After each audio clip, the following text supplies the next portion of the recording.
What's going on, everyone? So the Mario Kart 8 Deluxe DLC is finally half over, but worry not, we have until the end of next year before it's actually done. So instead of talking about every single wave as they came out, I figured just doing 2 of them with 6 cups apiece would be a lot more efficient. So I feel it's relevant to state that I played the original Mario Kart 8 like once, but Deluxe was the first game that I bought for my Switch. And then I only went to play it about for 25 hours, that's compared to the hundreds of hours across other games like Pokemon or Smash. However, since the DLC has launched, I've basically doubled my time in Mario Kart, so it's pretty effectively rekindled my love for the game. But at the same time, it's far from perfect. However, they are taking incremental steps, so let's see what each of these additional tracks brings to the table. I think to start off the whole thing with Paris Promenade is just about the perfect track that you could ask for. Is it the most exciting thing ever? No. But it's a nice little course that doesn't overstay its welcome. Right from the start, you have the Arc de Triomphe to avoid, and then you're not in between these buildings for too long before you go flying off to the Eiffel Tower. And then you circle around some piranha plants, and then you do it all again. That would probably be fine, but then you go backwards. What a twist that elevates an already decent track to an even higher status.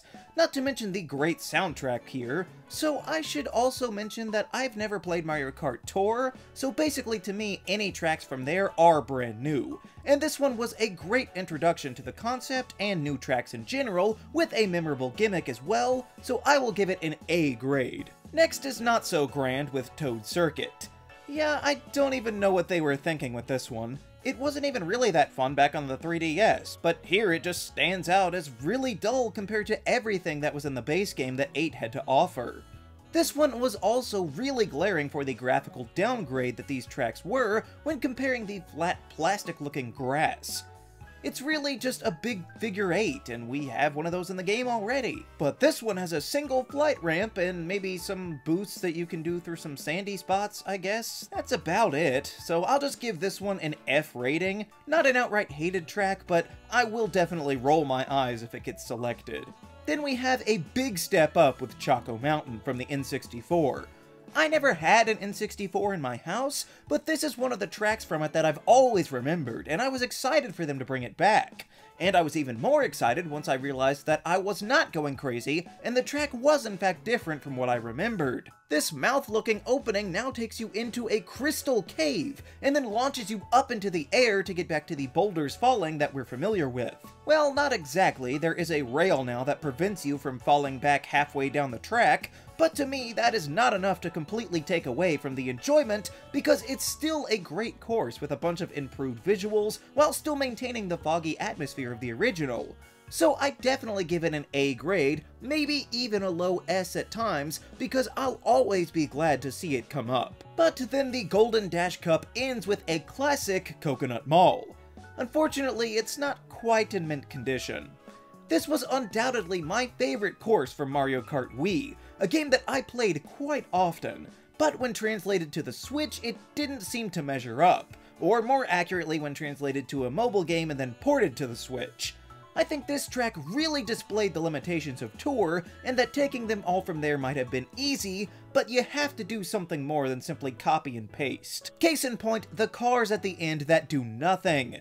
This caused such an uproar that they actually went back to patch it so that they at least move a little bit now, so that is a start. But the escalators are all but impossible to get wrong at this point, when that was their sole gimmick before. However, there are some upgrades, like the awesome Mario mosaic thing that replaces those cheese graters, so I'll at least give it an A ranking. The older version could have definitely been an S, but maybe they can continue to patch it more later to actually improve it. The next cup didn't make quite as big of a splash. The Lucky Cat Bell Cup starts with Tokyo Blur, and honestly, I like this one fine.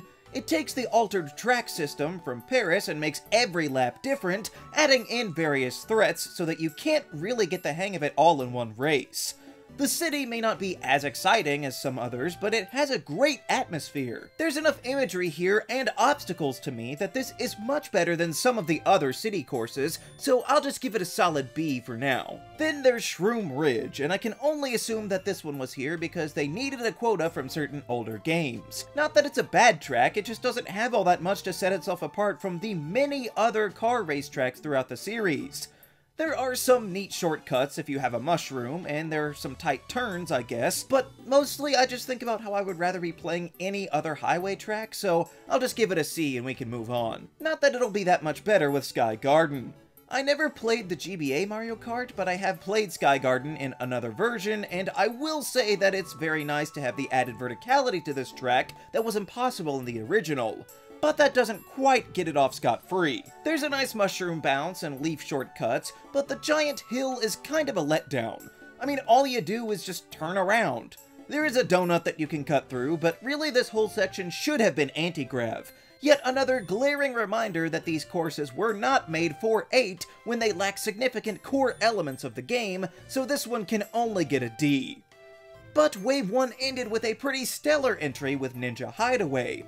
Yet another new tour track, so it was a unique experience to me. And this is how you implement the third dimension into a Mario Kart track. This Ninja Castle has so many different paths on top of each other, instead of just to the side like a normal course. And you can even switch between these elevations halfway through. And once you circle back to the start, it opens up yet another path that you couldn't have reached before. So to me, this fantastic exclusive journey is well worth an S, and a great way to round out the first wave. So then Wave 2 began with the Turnip Cup giving us New York Minute, establishing the trend of a city course needing to start every single cup. Honestly, I don't really care for this one. I believe that this was one of, if not the first tracks in Tour, and it really shows. Not only is this track so short, but it's also just kind of boring and generic. How do you do that with New York?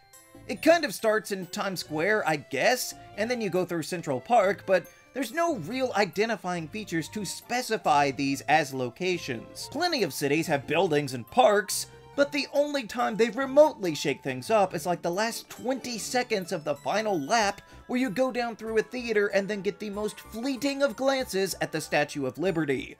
You can't even tell where the Empire State Building is, or the Chrysler Building, or the Flatiron Building. I just don't get how this course is too short and too nondescript. So I'll just give it a C at the most. Not much better is next with Mario Circuit 3. This is yet another example of people pointing to for not changing a thing. Not adding any new features, basically just being an exact copy from when this one was back on the Wii version. I never played this first Mario Kart, but when comparing this to its counterparts like Donut Plains 3 from the base game, I can't give Mario Circuit anywhere above a D. If I want it, I'll play it with a Wiimote. However, Calamari Desert goes a long way in redeeming this cup. This was another classic from the N64 that I remembered, but they made it even better this time, since now instead of sometimes avoiding the train, you have to face it head-on driving on the tracks. This was a brilliant change that only enhances what we loved about the track in the first place. So this one is absolutely gonna be an easy A grade. But then, not to be outdone, this cup ends with one of the DS's fan favorites, Waluigi Pinball. I always loved this track on the handheld games, so seeing it again on the big screen is a wonderful treat. It looks much more visually appealing than most of the other tracks from the first two waves, and sure, it could have maybe included some anti-grav elements quite easily, but I don't think that's a huge detraction from all the fun that it naturally has going for it. I mean, even the item wheel makes a whimsical, unique sound here. So if this track were to be found again in the future without anything changed, I would probably dock it then a bit, but for now it remains firmly as an S. So then we have the Propeller Cup, which begins with Sydney Sprint. Now, I've heard some decent praise for this track, but I just can't quite get excited for it. You start the whole thing going through the hall of 2D sprites that aren't even angled to try and hide the cut corners, and then there are some cool moments across the 3 different laps, like going through the boat, and admittedly it is really cool to go past the ramps in both different directions, but most of this course is just wide open with not a lot going on. I've never been to Sydney, so it's not like I can soak in the unique familiar sights. It just looks like a generic city by the water. I know I said that New York was too short, but this one is stretched out far too much. That's my main gripe. If they had trimmed it down just a bit, maybe they could have gotten past the B ranking. But then things turn around with Snowland from the GBA. Again, I never played these tracks, so this one was new to me, and I loved it. Immediately, you have the item boxes falling from the sky, which is such a neat idea, but you also have a very clear incline that did not exist in the original. So, they're already updating it on top of the graphics, which are gorgeous, by the way. I mean, just look at those mountains off in the distance. Sure, maybe it could have done a little bit more, but it's so fun with all of the possible little shortcuts, and since this is the first time that this track has ever been seen since its debut, I think this facelift is more than enough to satisfy me, especially with all the penguins running around. So I will give it an A rank for sure. We then shift over to the Mushroom Gorge, a pretty popular track from the Wii, and I did enjoy it in my time. It was never my favorite, but I won't complain for seeing it here. It's as good as it's ever been, but I wouldn't really say it's an upgrade either. I mean, it's got a really nice sheen on all of the backgrounds, and the split in the cave is nice, combining the Wii and the 3DS with the blue mushroom, so it's a good finishing touch. But it's really just not that different. However, a good track, being the same as it was before, is still pretty good, so I'll give it an A grade as well. And this cup ends off on Sky High Sundae, a track that actually debuted in the DLC before it came to tour. That doesn't make it good, just noteworthy. Now, this track is the first DLC to add in the anti-gravity, which was one of the biggest complaints that most people had, and it's not a bad idea to have a desert land, but maybe just the execution of all this needs work. Too much of this course is just going up, and more than once you can't even really figure out where to go, just hoping that you land on something beneath you. The colors are a little oversaturated, but there is the nice huge shortcut at the top, and I actually do like the rails that are boosters as well. But I don't think that this can save the course from just being a standard C. It's fine, but let's just play something else quick. So that takes us to Wave 3 with the Rock Cup, this time starting with London Loop, and I gotta say, they don't seem to be learning their lesson with these city tracks. This course would be fine if I hadn't just played 4 more like it in every other wave. And despite actually knowing a bit more about London, there's still far too much of this track that could be anywhere without any particular British stamp on it. But from what I understand these days, that's more like modern London anyway. Honestly, this one is probably just a C. There are 3 different laps, which is nice, but it is just far too long with straightaway open sections that don't go anywhere, and it makes it really hard to fully enjoy. However, our woes end there since the rest of this cup is actually really good. Boo Lake is another GBA course that is new to me, so I like this one a lot. The whole spooky aesthetic is great, and not only does this track have a proper transition to anti-grav, but that then takes you underwater, which is the first DLC track to do so, and I think it utilizes this wonderfully with the sharp angles that the course takes, and the much needed height alterations from the old one. I know that this track is relatively short, but that seems to be how all of the GBA tracks are, and if the worst thing that I can say about it is that I wanted to drink in the ghost theme for longer, that at least earns an A in my book. Then we have Rock Mountain, and it's funny, as I said, the DLC courses got me back in a Mario Kart mood, which means by Wave 3, I had even gone back to the 3DS and played more of that game as well. So those tracks were fresh in my mind, which made me excited for their return in this wave. Rock Mountain, I think, was a perfectly respectable track from Mario Kart 7, which is good for them because they didn't really change all that much, and I'm not sure that they needed to. There's natural variety here, with caves and a gliding section, and then a straight shot up dodging boulders. And that section is now anti-grav as well. I'm not sure that actually does all that much to add to it. However, there are some massively great shortcuts that you can take on this track, so I'm not going to be disappointed to see this course appear in the rotation. And I could probably be convinced that it is a B in some regards, but for now, I'm going to say that this track is an A for sure. Then we have a huge fan favorite in Maple Treeway, and I loved this one on the Wii, but it's kind of a mixed bag here if you ask me. The autumn motif is a beautiful interpretation of my favorite season, and they actually added in the half-pipe. We haven't seen those since the Wii, but they made it work just like before. So that's great, But right after the cannon, when going on that first branch, it took me out of the experience because they added on a bunch of greenery to make sure that you don't fall off. And then the next branch is much wider and flatter than before, making these speed boosts ridiculously safe compared to the original. They completely took away the risk-reward factor and just handed everyone a straightaway with free speed. The rest of the course is good, I like the gliding section, so it's not ruined, just maybe a little dumbed down from what we used to have. But that still only knocks it down to a solid A ranking. So the final cup of the first half of the DLC is the Moon Cup, starting with Berlin Byways. This is a much better city course. I don't know a lot about Berlin, but the sheer variety that it presents instantly elevates it.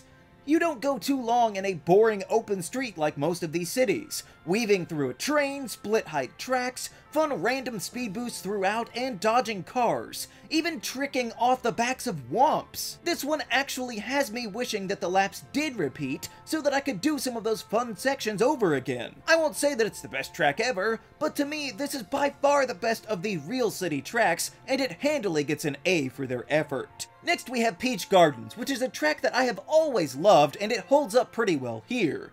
I do have some criticism, like the shrubs that used to sort of block your way before the gates just being totally gone now.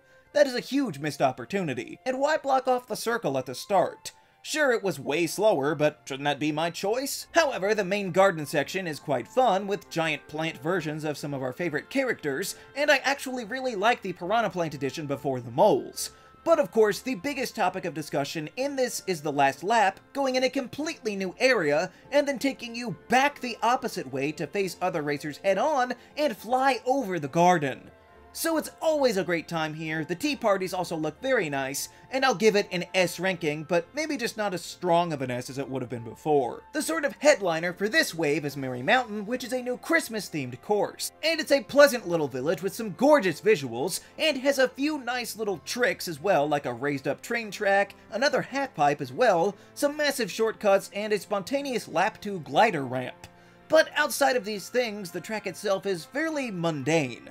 The scenery is a great bonus, but I can rarely take that in when I'm the one racing, so it just kinda becomes a big loop. Plus, I kinda gotta be in a Christmas mood to do this one. I don't see myself playing it a lot in March, so I'll give it a B. It's not a bad course, but they maybe just could've done more. And finally, to cap it all off, they gave us 3DS Rainbow Road. After having just gotten back into 7, I was enthusiastic for this pick. This is one long track with sections rather than laps, and each one is unique, providing certain challenges, going around planet rings, dropping down to the surface of a moon, and flying through an asteroid field. Not to mention the graphical upgrades to this course are breathtaking. The road has a captivating shimmer while driving on it, with entire galaxies sprawling out in the background. This finally looks as good as the Mario Kart 8 base game tracks. Really, the worst thing that you could say about it is that it can be kind of hard, but that's what a Rainbow Road is supposed to do. So I don't think it's any surprise that I'll give this track an S and say that I actually like it better than any of the other Rainbow Roads currently in 8. So that's it for the first half of the Mario Kart 8 DLC. Well, I mean, there are the custom items now, but those are all the main tracks added to the game. I know that these tracks aren't really new since they're all retro or drawn from Tour, but since I've never played Tour or the GBA or others, many of these tracks are new to me, and some of them now sit among my favorite go-to courses in Mario Kart. However, I don't know if that makes them stack up in raw power to the original base game roster. But here's hoping that they can develop more outside Nintendo tracks and we can get a Pokemon-themed one down the line. What do you think of the first half of the Mario Kart Booster Course Pass? What tracks would you most like to see return? Let me know down in the comments, and we'll see you around next time!